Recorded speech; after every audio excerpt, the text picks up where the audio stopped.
What is going on, all my tacticians, and welcome back to another episode of the Tacticians Monday Matches!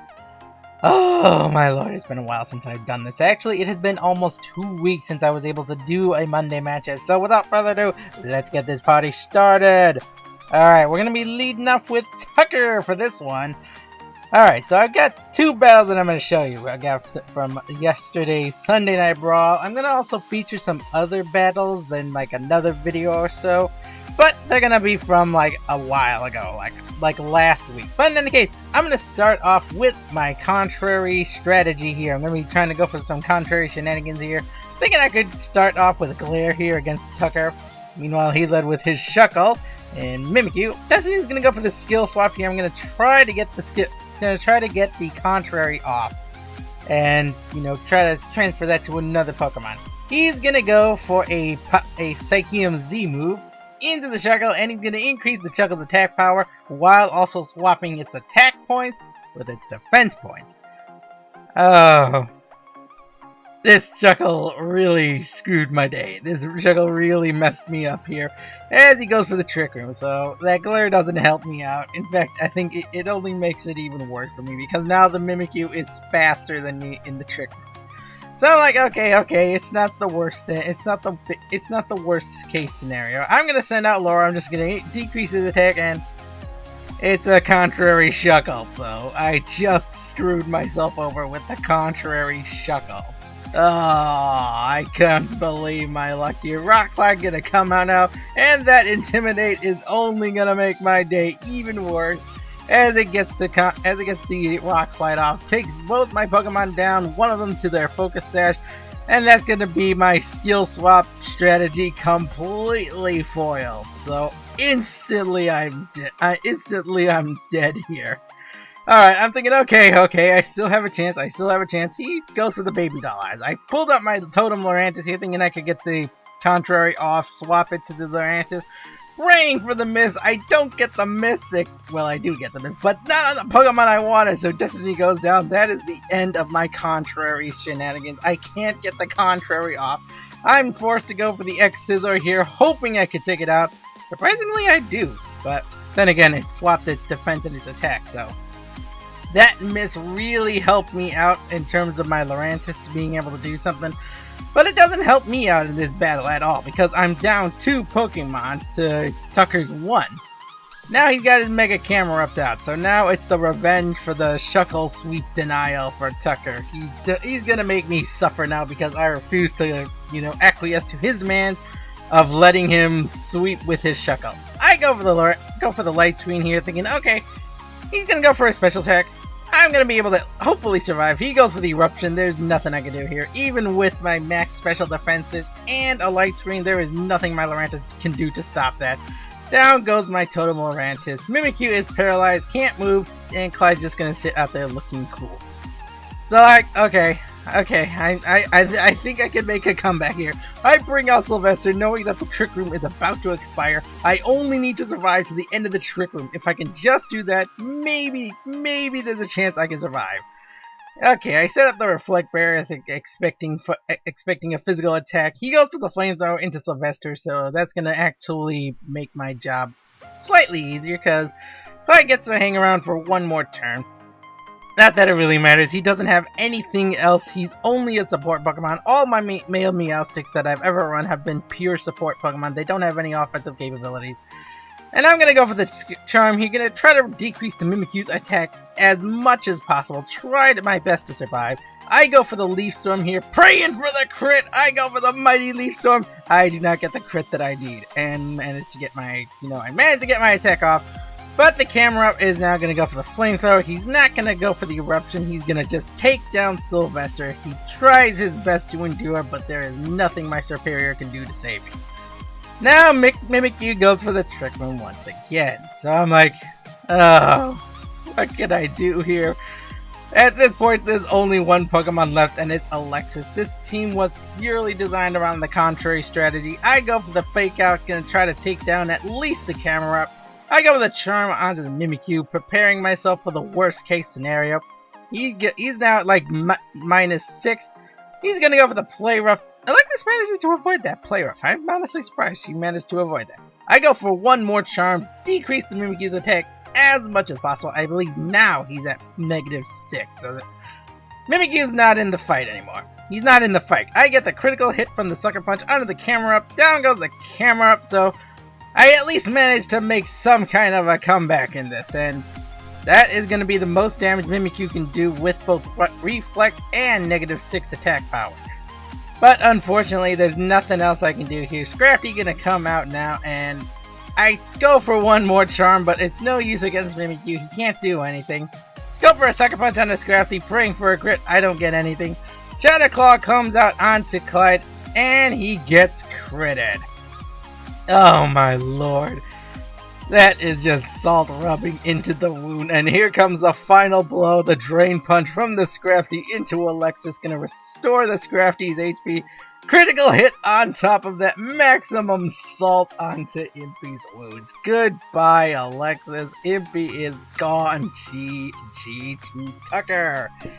Oh my lord, that was like the first battle of the stream, and oh my lord, my butt, oh, it was feeling super sore from that. Curse you, contrary shuckle! But in any case, let's move on to the next battle. We got another battle here. This time it's going to be a little bit more positive, a little bit more into the Impy metaphorical, game plan in which everything goes according to plan. Sorta.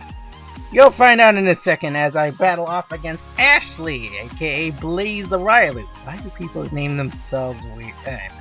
I don't know. In any case, I'm going to take off against Ashley, so here we go. I'm going to be leading off with Fortin and Christine, Famosa, Shiny Famosa, and Fortin, my longtime friend Skarmory. He comes from Generation 6. Meanwhile, Ashley going to be sending out Impy, the Reshiram. Hi, Impy! And Linda, my former Absol. I traded Linda to Ashley for his Shiny Absol. Oh my goodness, I thank you, and I'm gonna be fighting off against Linda again. I know the power of the Mega Absol better than anyone, especially Linda. I know all of her moves, her strategies, what she likes to go for. She's gonna go for the Detect here. Predicting, I think I was gonna go for this. Not sure if they were predicting, but I go for the Electro Web to slow down my opponent as much as possible. I managed to get Impy to slow down his speed. And I was predicting a blue flare onto my Skarmory, but I don't get the Skarmory to go. Instead, Christine is the bigger threat. He targets down with Christine. I go for the Automatize. This is my Automatize Sturdy Weakness Policy Skarmory set. Fortin is actually one of my most reliable Pokemon in the fact that he can actually run different sets simply by changing his move pool. Alright, so in any case, I'm just gonna go for a knockoff onto Cynthia. Gonna take some rough skin damage, but you know what? I don't care, because I am Impy and Cynthia can take the hit. She is not afraid of taking a few scratches, and Cynthia is gonna show off her powerful Z move. And it's gonna go into the Reshiram. That's right. I targeted down my Reshiram because I know better than anyone the power of what Reshiram can do if left alone. Bam! Not sure I needed that Z move, but you know what? Better safe than sorry. Down goes Impy the Reshiram, and I'm going to go for another Automatize. I'm wanting him to hit me with a super effective move here. I want Fortin to take that super effective move. I need that in order to get my weakness policy activated. So, now out comes Alpha, and I'm thinking, okay, Alpha's gonna attack me. I don't know what he's gonna go for. Sucker Punch gonna come out, gonna take Cynthia down all the way to 21 health. But man, Cynthia manages to hold off. Skarmory, my Fortin, my Skarmory, oh my goodness, is gonna go for a Steel Wing. Critical hit into Alpha. Oh, down goes that attack. That is gonna hurt. Now out comes an Earthquake from Cynthia. She's gonna deliver the finishing blow to Linda. She has done a great job this battle, but I'm afraid that is the end of it. Oh my goodness, down goes Linda the Mega Absol. And I am still rocking with Fortin on the field. Now, out comes another Garchomp from Ashley, and a Lucario named Rebecca. So, Shiny Lucario on the field, everyone. I'm going to go for an Aerial Ace into the Lucario, expecting something. But, this is where I get, surprise! Dragon Rush! Bam! So I'm thinking, Man, that is one fast Garchomp. Either that or I'm just a little bit slower and I lost the speed type. But in any case, Cynthia goes down. That is the end of Cynthia. Rebecca gonna go for an Ice Punch. I think was going into my Garchomp. But you know what? I managed to take that Ice Punch pretty well. But I've lost my Focus Sash now. So now out comes Tasha. So I'm thinking, okay. It's okay. I think maybe I can survive one hit. Automata is now going to come out from my Skarmy once again. That was an accidental misclick. I meant to go for Roost, but I think it's a good thing that I went for the Automata instead of the Roost. As I get Dragon Rushed again, Tasha goes down to one shot. That is one dangerous Garchomp, people. Never underestimate the power of a Garchomp. I managed to get hit by a Thunder Punch, and this finally activates the weakness policy strategy that I have been trying to go for all game. Oh my goodness, 410 needs the weakness policy, otherwise he's not going to be able to do the damage he needs to. That is why I was hoping for a super effective hit, and managed to get it off. So now I'm at +2 with 410. Caesar is going to protect here, and I believe I have 410 sit and roost up, and he's just going to go do that. So, now 410 is going to roost up, going to recover his health, going to lose his flying typing. Crunch gonna come out from the Garchomp, not gonna do a whole lot of damage. Thunder Punch was going into Caesar, but Caesar manages to protect. So my team is doing alright. Now leftovers once again on the Garchomp, gonna be revealing that and showing it off. Caesar's gonna get the speed boost. And now the moment of truth. The moment I have been waiting for. Hail to Caesar as I Mega Evolve him and take down the Garchomp and the Lucario. Or at least I try to go to. I go for the Aerial Ace into Rebecca. Manages to knock out the Lucario, so that is good news for me. I go for a Waterfall into the Garchomp. Gonna try to go for the flinch. I don't get the flinch. Oh, this is gonna hurt. Give Sharpedo Ice Fang! Come on, Game Freak! Caesar could have taken that fight if he had Ice Fang. Poor Caesar. But, well, in any case, 410 is still on the field. He is still flying pretty. He has been flying all game. And now, Esmeralda's onto the field. And what do you know? I got my Rosemary on the field as well. So, it's now 2-2. 1-on-1, mano y mano. I go for the Steel Wing into Esmeralda. Doesn't get the attack off, or it doesn't get the KO off. Rosemary's gonna take a Flamethrower to the face. Gonna also take a Dragon Rush to the face. Gonna get crushed there by the Garchomp. That is gonna be the end of my attack there. That poor Rosemary didn't even get to move a single attack. Now out comes Garchomp once again, going to leftover. It's now 2-1. It's all down to 410. I know that the Flamethrower will crush me if I let it get off, so I take down the Noivern. Down goes the Esmeralda, the Noivern.